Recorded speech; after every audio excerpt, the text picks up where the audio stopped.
Welcome back, everybody. Boyd here with you. We're here with another update on our Polar Lights 1350 Enterprise refit build.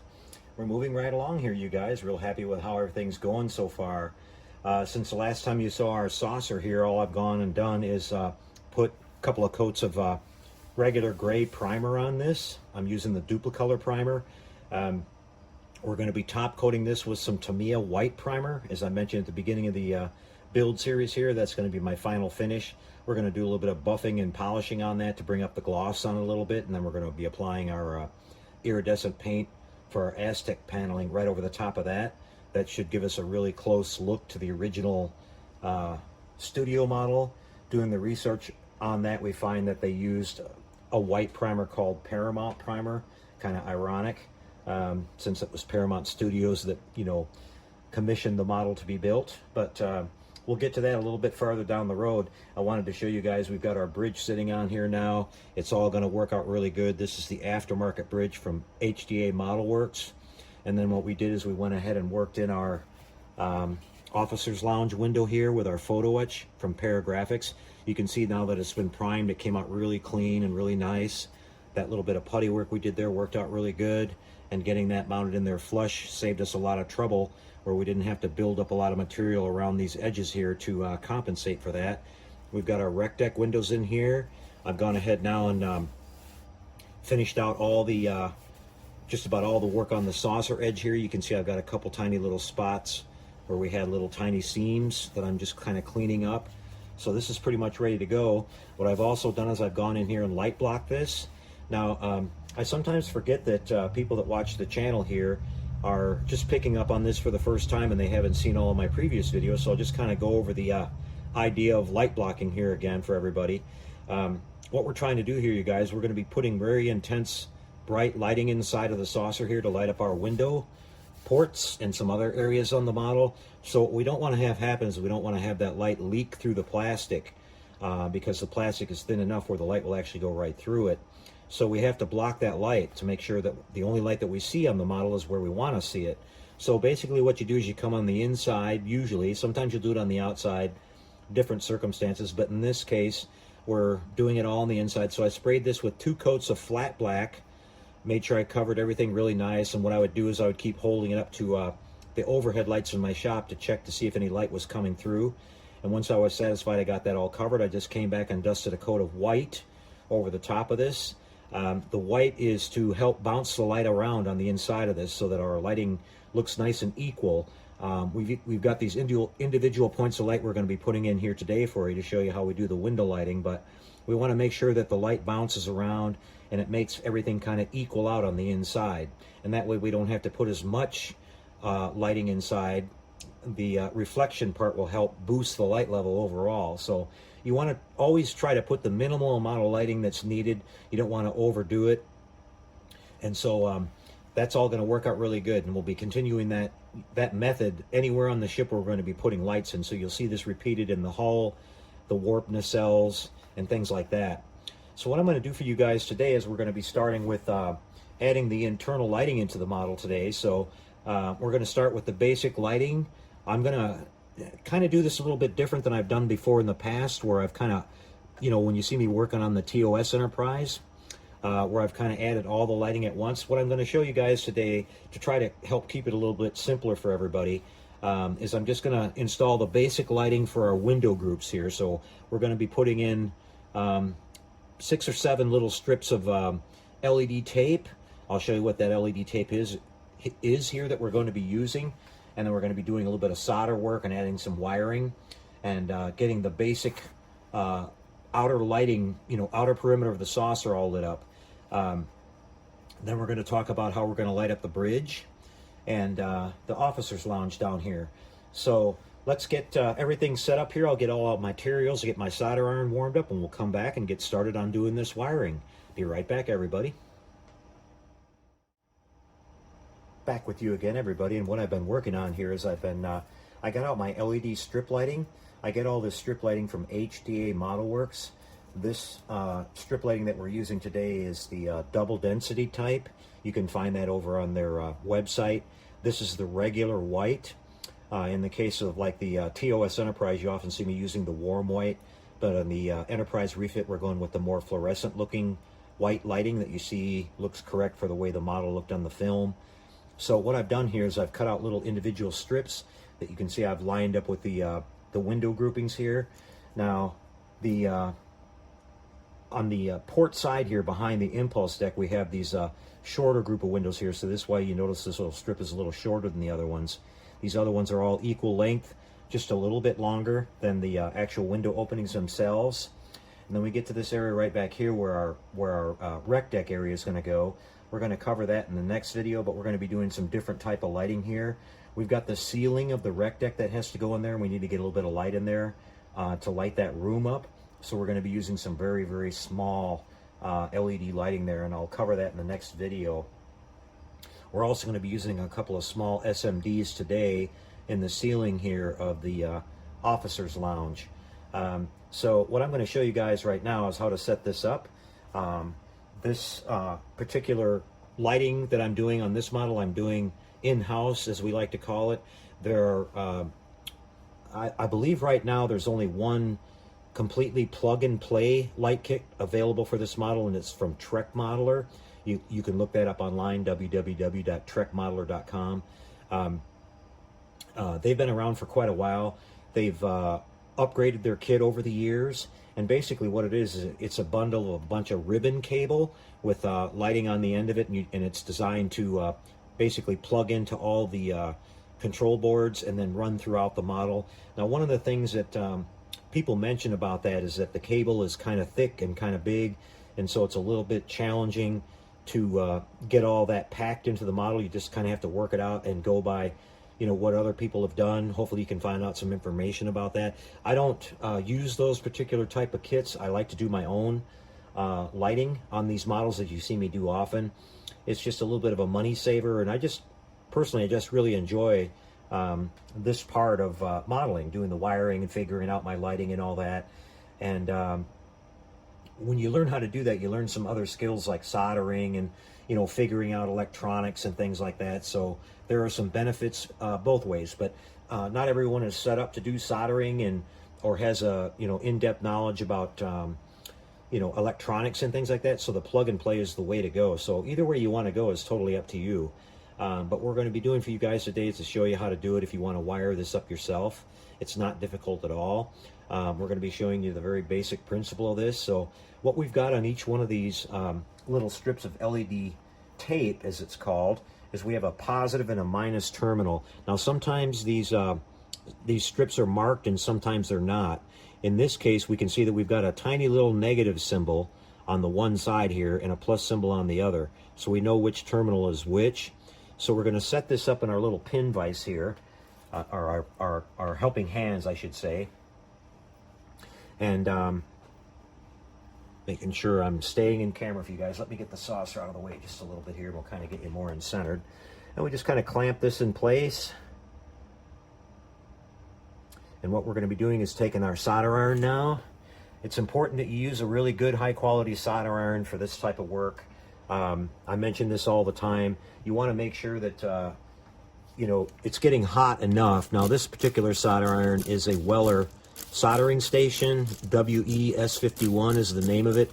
It can go up to I believe 850 degrees, and I have it set at maximum because I'm used to using it.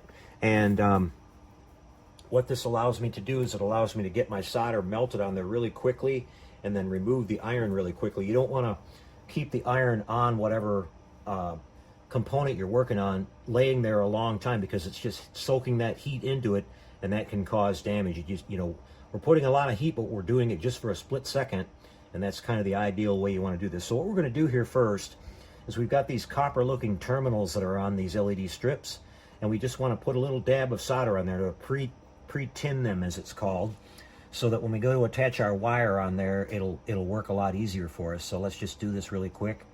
This takes a little bit of practice. You're not going to be perfect at it the first few times you try it. It's very these terminals are very small, as you can see there, and we're just putting a tiny little dot of solder on there. Now I will say that you'll see a difference in quality on this various LED tape that you buy. Sometimes these little terminals, the copper is kind of thin on them, and it doesn't really, you know, you have to be a little extra careful not to actually melt those and ruin them when you're doing your solder work here. But again, the quality kind of varies on that. Sometimes they're really good. You can see it's a really thick kind of copper, you know, terminal on there, and sometimes not. But generally overall it's kind of uniform, and most of the LED tape that's out there nowadays is pretty reliable. It used to be kind of hit and miss when this first came out, but they've got it buttoned down pretty good. So you can see we've got our first 2 little dabs of solder on there, and again, we know which terminal is which. Now if you can't if you happen to get some LED tape that doesn't have the terminals marked, what you're going to have to do is you're going to have to determine the polarity on that by using either a power supply like I'm doing here, or you can have a 9-volt battery with a couple of little you know, terminals on there that you can touch this. So I'm just basically just going to confirm here that we've got our wiring correct, or our polarity correct, and we are. I'm running this at 9 volts. Now this LED tape will operate at anywhere between 7.5 volts all the way up to 12 volts. So you can run your model anywhere in between. Now I like to run my models at 9. That's kind of like it right in the middle, and everything runs at its optimal temperature and its optimal operating voltage, and you get plenty of light that way. If you need more light, you can just add more LED tape. In other words, if something is not bright enough on the model, just add more tape, and you'll be happy that you did in the long run. The 9 volt just really efficient. So what we've got now is we're going to attach some wiring to this. Now I'm using this wire wrap. This is a really fine gauge, 30 gauge wire, so it'll fit through all the nice small little areas that we got to, you know, get through in the model, and not have this really thick wiring left over at the end. So this stuff is really good for that. It's got a little bit of a vinyl coating on that, which you can easily strip with your fingernails. You just kind of grab it right here and pull it off. You can see I just pulled a really tiny little piece of it off, just barely strip enough where your solder is going to contact that. Now in this case, we don't have, normally I use black and white wires, or black and red being plus, black being minus, but I ran out of that a while ago, so I've been just using this instead. So I'm substituting my yellow for my red and my blue for my black. So black will be negative. We're going to go ahead and solder that on this negative side real quick, and it usually takes just a quick little touch, just like that. Wait for it to kind of settle down for you, and then after you finish soldering, make sure you always give a good, you know, good firm tug on that to make sure it's soldered good and you don't have a cold solder joint, as it's called, and that wire won't fall off on you later on. Now I'm going to come back about, I would say about 8 inches here, and I'm going to just cut this off because we're going to run some additional wiring inside the saucer that's going to come around and link all these together once we're done. So we're just going here and doing the same routine over and over, guys. You're going to be doing this a lot, unfortunately, but all part of building the model. So let's get this other one soldered on here for the positive side.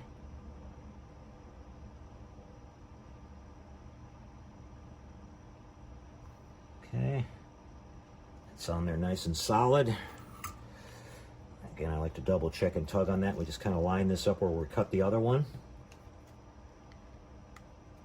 And we're all set to install this. Now this has a removable backing on there, and as you'll often see me do, you guys, this stuff is usually made by 3M, so it's a good high quality adhesive, but I just don't trust this stuff enough to where I'll actually peel this off and use it to stick it down and hold it in place, and then I'll come back, as you'll see here in a little bit, and I'll put a little bit of CA glue around that for something extra, so because I never want these to move. Once these are inside the model and locked down in place, I never want them to pop up. They could pop up and, you know, move on you or something like that and really screw up your lighting in the model. So we want to make sure those are in there nice and secure.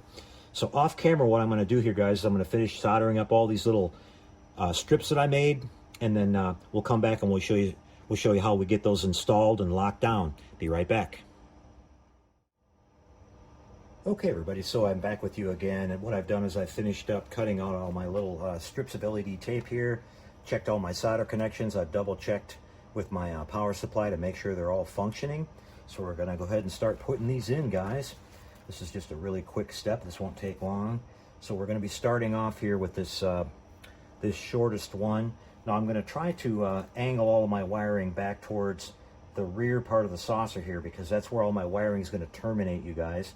When we eventually bring our power up through the bottom of the model, up through the secondary hull, up through the neck and into the saucer, this is where it's all going to come together. So we want to kind of have everything kind of plan ahead and kind of point everything in that direction. So we're just going to go ahead and pull the backing tape off here and stick these down. Now what I'm going to do is I'm going about a half an inch away from the outside of the saucer. That way we're going to get plenty of light in there, but it's not going to be so close that it's just going to be glaring in there. And we'll see the little, you know, the bright spots of the lights. We want to back those off just a little bit. So about a half an inch or so usually seems to work pretty good. Okay, so we're just going to work our way all the way around here.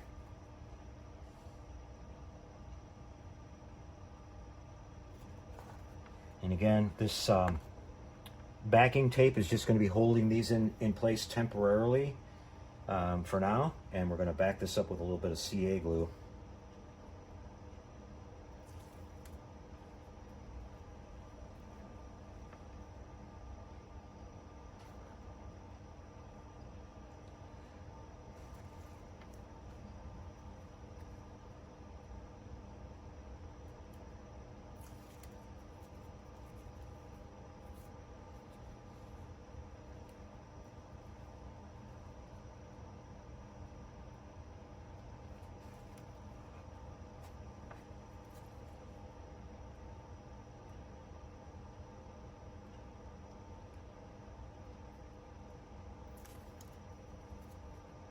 This is going by pretty quickly, as you can see.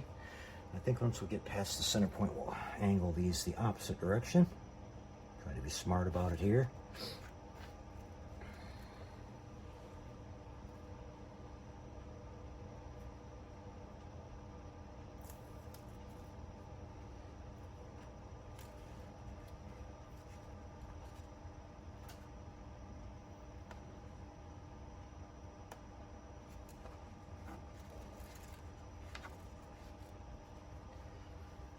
Last one.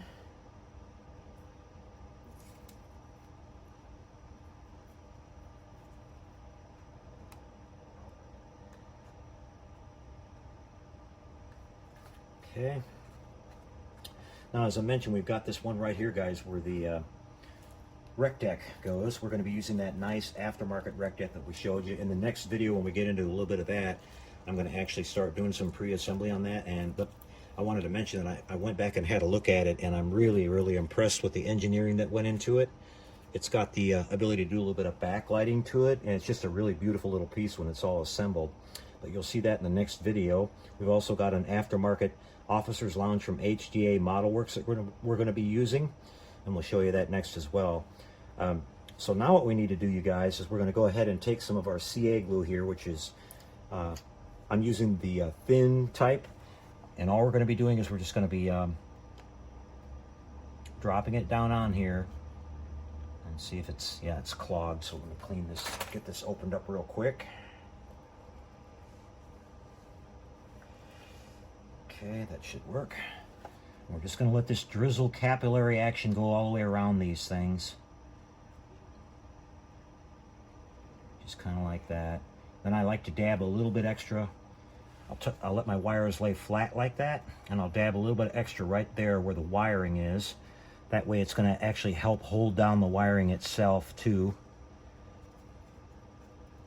so nothing can accidentally tear those terminals loose. It'll all be fine and secure and never get touched again once the model is all sealed up, but while we're working on it and all that, we want to make sure we don't knock anything loose. Just very easily going around. This thin CA will creep right underneath and reinforce that adhesive that's already there, that's on this tape.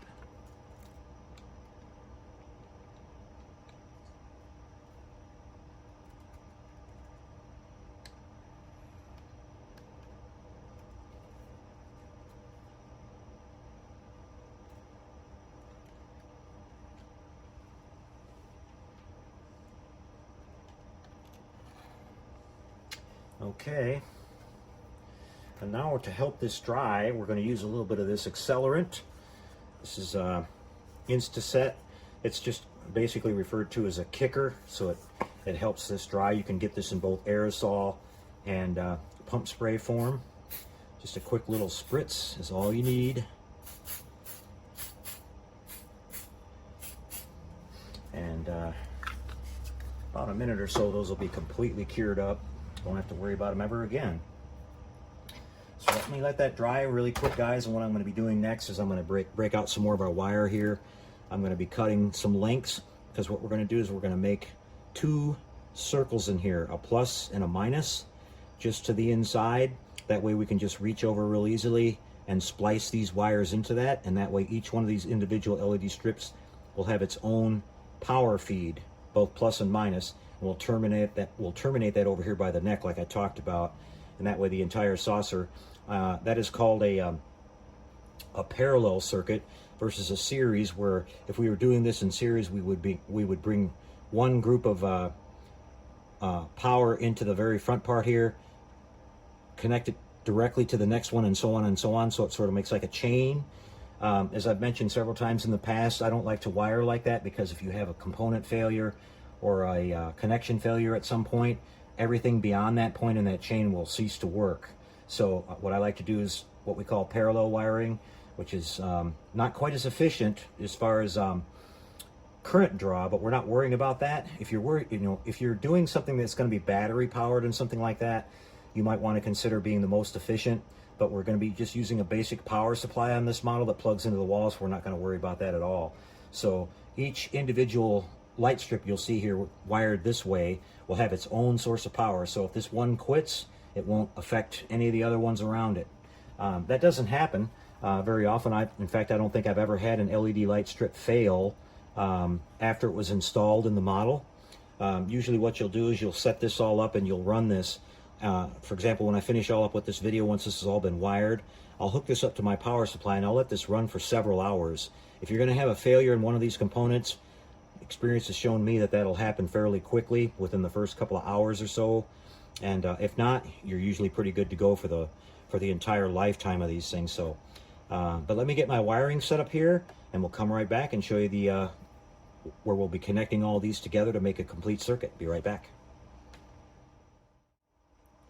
Back with you again, guys, and what I've done here is I've just made two rough circles here with my blue and my yellow wire, yellow being positive and blue being negative, and I'm just connecting each one of these strips to this circle here. That way I've got a constant chain of power going all the way around. I've terminated both ends of the wires here near the neck area. So what I've done is I've gone ahead and soldered the positive side on each strip. So I wanted to show you how I'm doing that, so I'll come back and show you how I do the negative side. So we're just using our little tweezers here, and we're lifting up a little spot. I left a little bit of slack in this. Now what I like to do too is I like to stagger my connection a little bit, so when I connect right here, I want to stay away from this other one just a little. These are all going to get glued down in place, so they will never touch each other, but just to be on the safe side. So then what I do is I just kind of lift this wire up a little bit,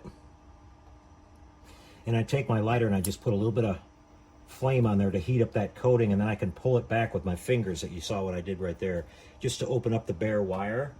Then I'm reaching over here with my lead coming from my LED strip, which is the negative wire, the blue one again, cutting that off about the right length, and we'll strip that.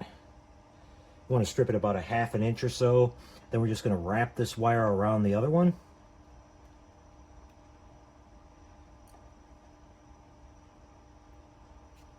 Try to get this in camera for you guys.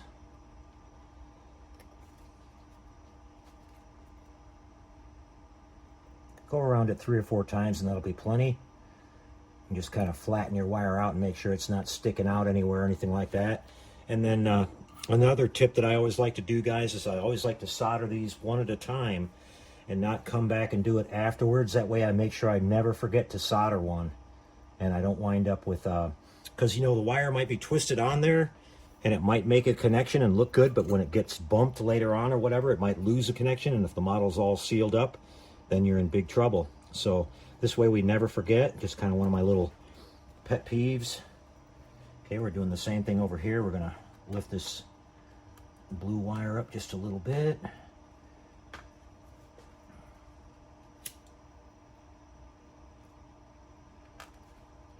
Just strip a tiny little bit of that bare.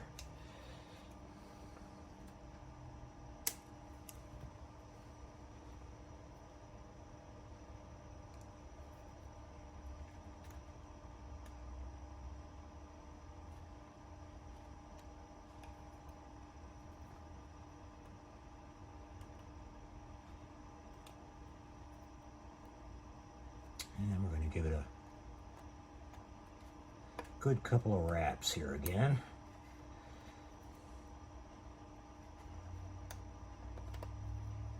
All right, solder that one.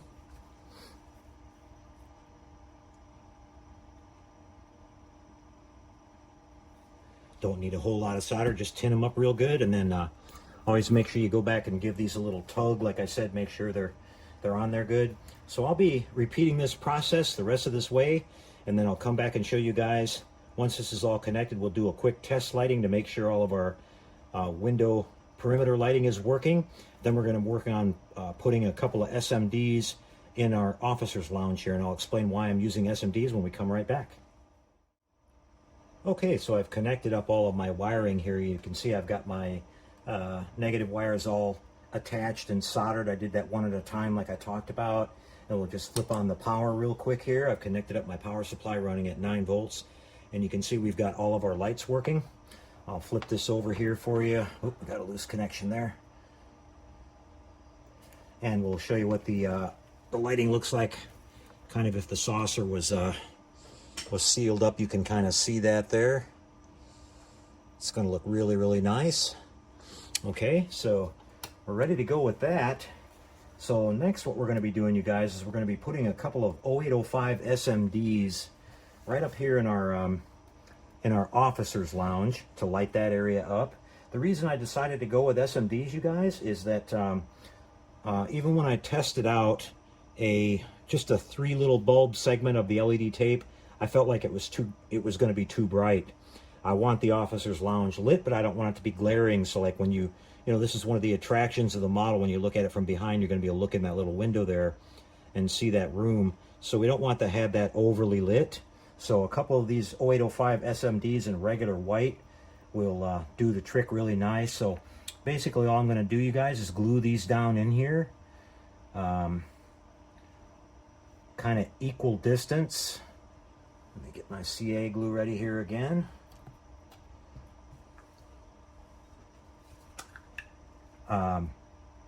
Kind of right in the center as far as from front to rear, but you know, maybe spaced out about 1/4 of an inch apart here.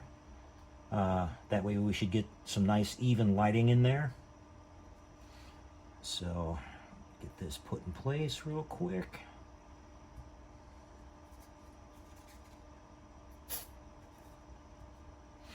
It'll take just a second for that to set up.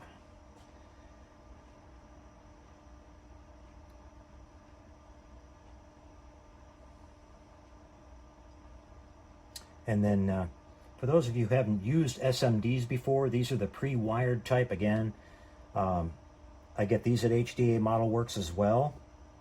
And you can go find those in the SMD section on his website. There are all different colors available. These are the 0805 in size. And at the end of the video, I'll have a list of everything that I used and the location where I used it here for you guys for reference. So we got that one locked in. We're going to go ahead and put this one in now.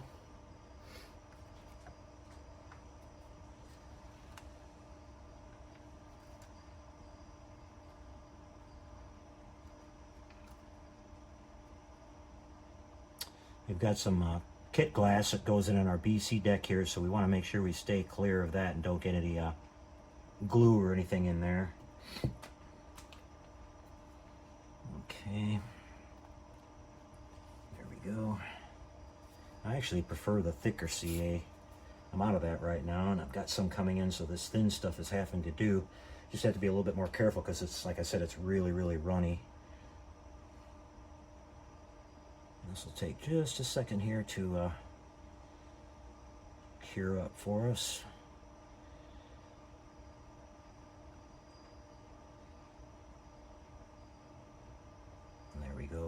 You can actually literally see when it kind of frosts over all of a sudden.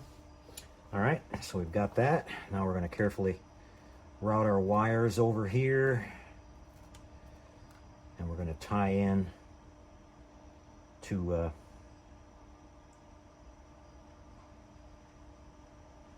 where we soldered previously. Just get a little dab of glue on this. This thin stuff wants to creep towards your fingers. I have to constantly battle not to glue my fingers in place here, you guys. Hopefully my regular glue will be back, or will be delivered here in the next day or so. Okay, so we've got that. Let's let that sit for just a second. I want to make sure I don't disturb that. Let's go ahead and glue the other side.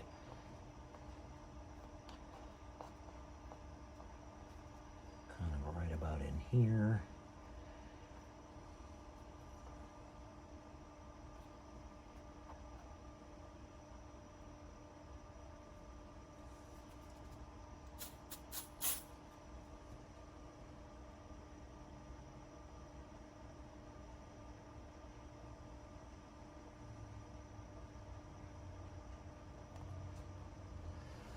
Okay. Now you can see I left these wires here just loose because, like I said, these are going to be where we come in with our main power up through the neck, and we're not going to be using those for anything else at the moment. It's possible I may tie a couple other little things in with that when we put our control board up in here and things like that, but we can always do that a little bit later on. We just wanted to basically lay down this structure so we've got our kind of our foundation that we're going to work off of here. That's all we've done at this point.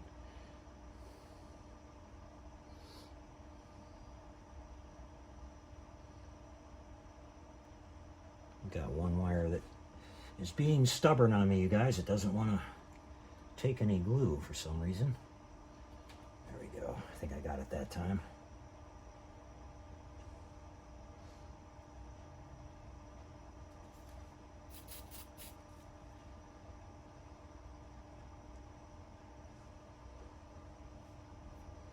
Give that just a second.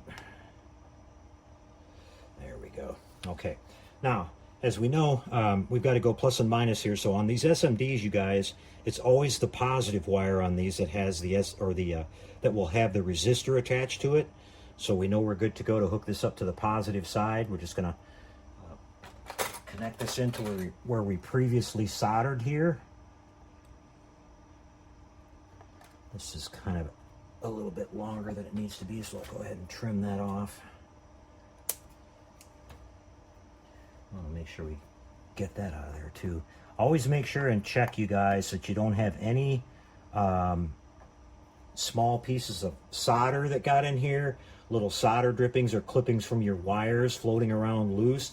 Now what I'll usually do is after I get done with all this, I'll take my compressed air right here and I'll blow this out really, really good. That way later on, if you got a control board in here or something else, one of those pieces isn't floating around in here and suddenly gets on something and makes contact, and presto, you have an instant short. So that's another thing to be aware of. Try to keep all your work clean as possible.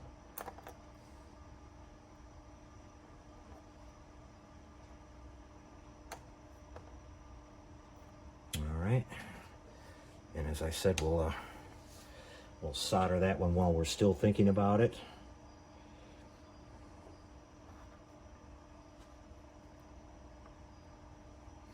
Now this wire that these SMDs are made out of, you guys, is extremely thin and delicate. There's no really good way to actually strip it. If you try to do this with your fingers and strip it off, you're probably going to break the wire.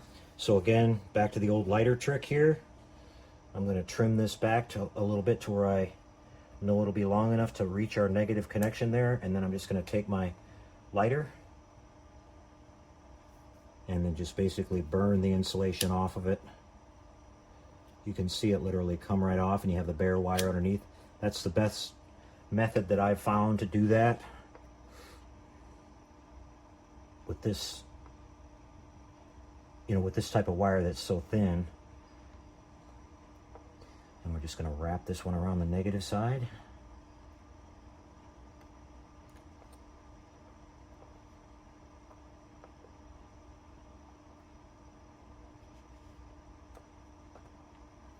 Okay, now we're ready to solder up both of these.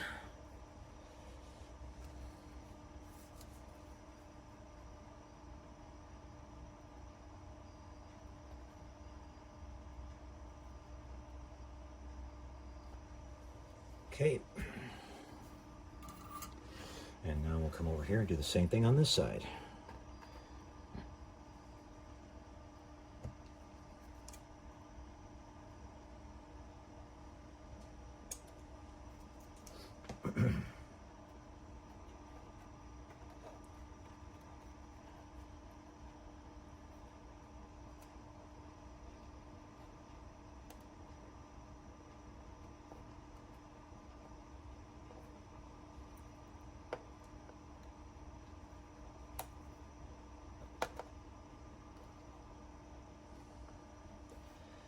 Okay,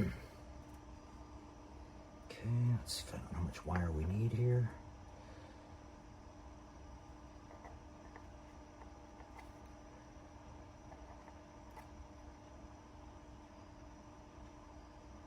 Let me cut off about that much.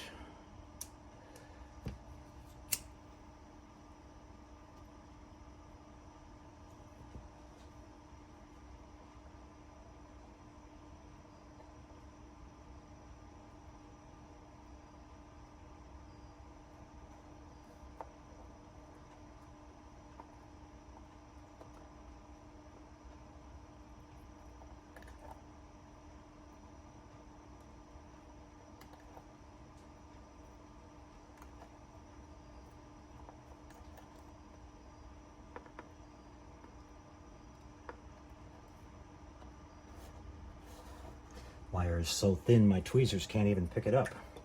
Okay, we'll solder these two connections right here and we'll have our SMDs wired in.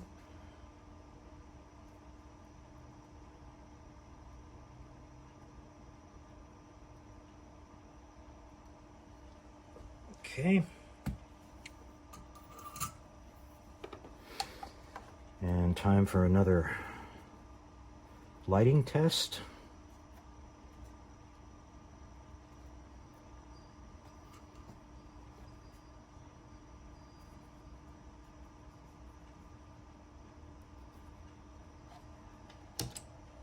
And there you have it, you guys. We have SMDs going on, and we have our outer perimeter lighting. I think that's going to work out just right. Okay, you guys. Now what I'll be doing here is I'll just be going back and getting all these glued down and all tidied up. Nothing really you're going to be missing there. That's kind of your own, method that you want to do. You can actually use hot glue if you want to. But just whatever you do, make sure it's something really secure that your wiring won't move on you. We'll get that all tidied up. When we come back and see you next time, we're going to be working on the additional lighting here, you guys. We've got to put some more SMDs here on each edge of the saucer in red and green for our navigation lights. Then we've got 4 spots here where we've got our little our thruster locations. And we're going to be using some amber 3mm LEDs for that. I'll show you what I'm going to be working on with that. I want to point out on these saucers that some people are using fiber optics for this, but these ports here, you guys, are actually supposed to be sort of a rectangle shape. They're not supposed to be round. The one on top is round, but the ones on the edges are rectangles. So you might want to opt for a different way of doing that if you want it to look more accurate, which is what I'm going to be doing. So we're going to be just putting our LED up in here to get the light. And after this gets painted and all of our other work is done, I'll be coming in here with some what we call solar res. It's a UV curable clear resin on a small little applicator tip, and I'll just fill those up and dry them, and then we'll have nice little lenses in there. That'll be one of the very last things we do once we get a lot of the other work done on this saucer, but that way those thruster ports will look really nice. They'll pick up the light from those LEDs in there. We've got to work on our impulse crystal here. And again, what I'm going to be doing before I actually start putting all that in is we're going to be doing all the exterior painting here, without the bottom saucer lid on. Get all this painted in the hull color, get our basic color painted up on the top here. This little internal ring gets painted a blue color, and then we can paint the cage and the lens and get that all mounted in there. Then we can mask all that off and not worry about that anymore. and we'll have our sealed in little the impulse crystal setup that I showed you from the aftermarket parts in the previous video. I actually figured out by talking to those people how that actually works. And then it's actually a really neat little setup that where you don't need to make your own little light box. You'll have a little disc on there and you can just block it out. And then we got to put a couple of LEDs in the back for our impulse engines. So we'll come back in the next video and start working on that. We're also going to be putting a little bit in the bottom of the saucer a little bit later on to face directly up to light the BC deck. But that's a little bit farther down the road. So I hope you guys enjoyed this update.